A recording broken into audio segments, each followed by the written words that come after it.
Okay, so the tide's going slack. Excellent chance to get some ground bait down the bottom. Now, the way you can do this is probably better with a fixed spool or spinning reel, because you can drop it to the bottom quicker than a multiplier.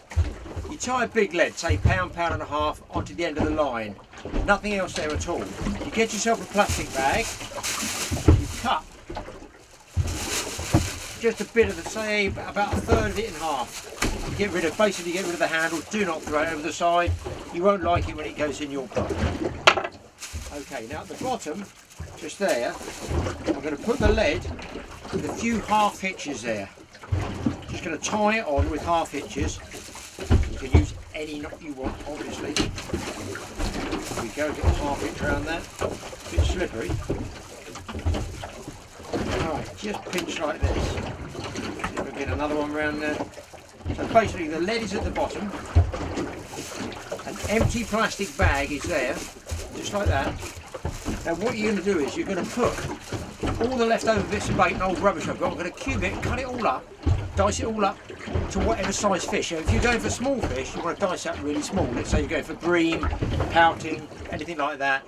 You want small bait on your hook, so you're going to want small samples. But now's the time to do it when it's going slack. That way when you put it down there, the last of the tide, or the beginning of the tide, is going to just percolate it over the seabed and not whoosh it away and take the fish with it. You're going to put those cut up baits into here, you're going to close it at the top and you're going to drop it down quite quickly. The water pressure will keep that bag closed, okay? Then when you get to the bottom, you hit the seabed, you pull the lead up and pump it up and down, and that turns the bag up the other way, and just pump it up and down like this, and it all tumbles out on the bottom. It's an old-fashioned, old-school technique, used years ago. Of course you can buy modern bait droppers and make your own ones now if you want. I have before, but this is a little tip. I haven't got my bait dropper with me today. I'm going to fire this down. It might just perk up the fishing over that slack water period.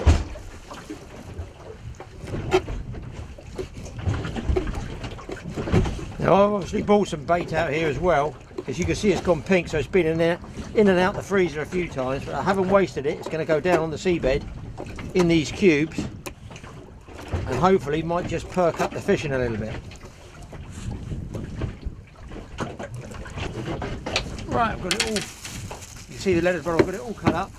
I'm going to pile it into the bag, just like this.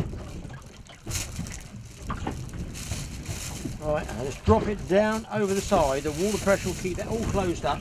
A few pumps up and down. You don't have to put it on a fishing rod, you can put it on a hand line if you want. I'll drop it down and you should see it close up underwater.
There you can see, guys, bag's all been emptied.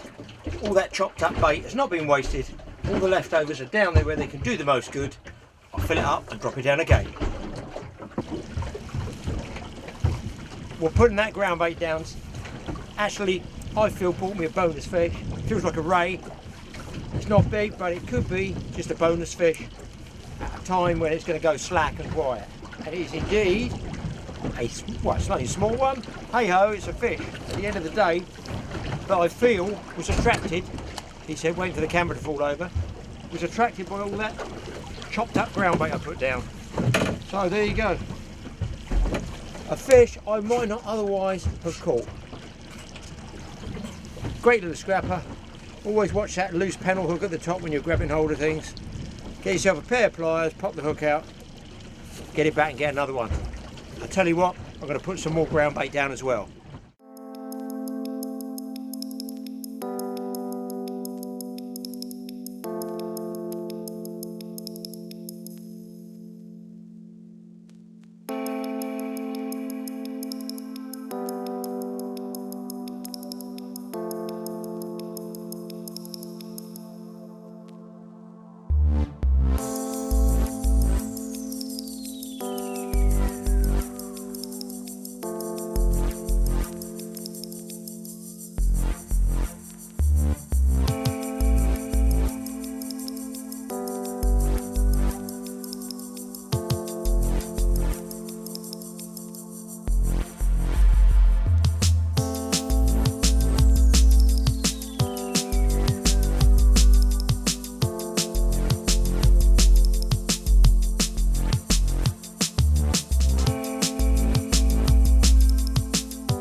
Now if you intend staying out a little bit longer on your boat, and it's in the winter, it's cold, you might think, I'm just going to hang on that a little bit later until dusk, providing you've got lighting on the boat.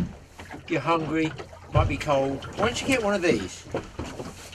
It's one of those, I won't say what make, sounds like pop, but it's not, noodle. They come in different flavours. This one's sweet and sour, but because they're dried, you can, if you don't use them, it doesn't matter. Now, I've only just discovered these recently on an island out in the middle of the Atlantic where there was no food. I lived on pot noodles. And all I do is I just get an old orange juice bottle. Just going to take that on the boat with you. That's all you need. Don't need a 14-gallon can. I've also got my category of water. Got my galley down here. Always keep the galley on the boat, especially in the winter. Little tip, told you some tip. Keep the lighter in an old washed out jam jar, dry. Keeps it dry. It's always going to light. A little tip there. And these things, I'll tell you, they're brilliant because they're just a little booster that get you through those extra couple of hours.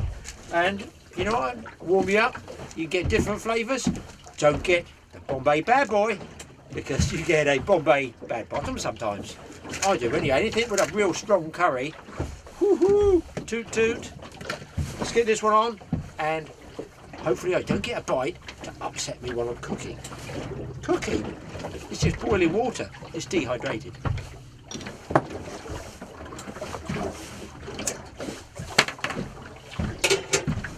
You might also notice I've got these little grips on the side. You can get them in most boat chandleries. I've got that in a boat jumble, and it stops it all sliding off, rolling around. And just make sure you put your lighter away. Make sure there's nothing around here. You can move it in the middle, keep it away from any flammable heat sources. It should be pretty safe. I don't have any problem with it. And all you do with these, you peel them open, idiot proof. They've got, this one's got sweet and sour in there with it. I like to give it a good old crunch up a bit if I can, help it for when it breaks up, and then just boil it, leave it for about 5 minutes or so. Put your sauce in, stir it up, job done. So easy, gets you out of a tight, hungry spot. And also, when you're cold, you can sit in the cabin. On this Wilson Flyer, I've got a quarter cabin, and not a full cabin, just a quarter. But even the heat from this circulates in here. It's lovely and warm. Just keeps you, chill off. And as I say, always try and take some water with you because you can always drink that if you do have a breakdown or anything like that. Come on, kettle, I'm hungry. Another little tip, get yourself one of these folding deck chairs, because there's nothing better when you're waiting for a bite. You can move around. I've got my driving chair up here, which is great when the sun's down that way, but it's going around in the west in the winter. I want to catch as much sun as I can. I can sit back, feet up, keep an eye on the kettle and keep an ear on the rods. Does it get any better than that? Yeah. I want a fish and my pot noodle. I've said the word pot noodle. Advertising.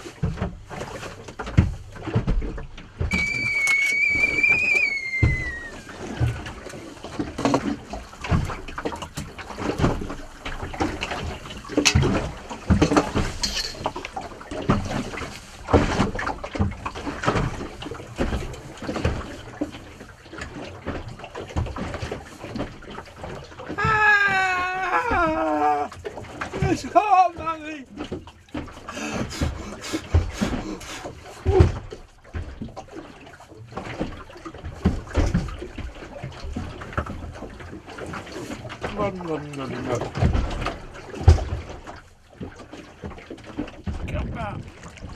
And here is one of those species that can turn up any time when you're cod fishing down here on the south coast.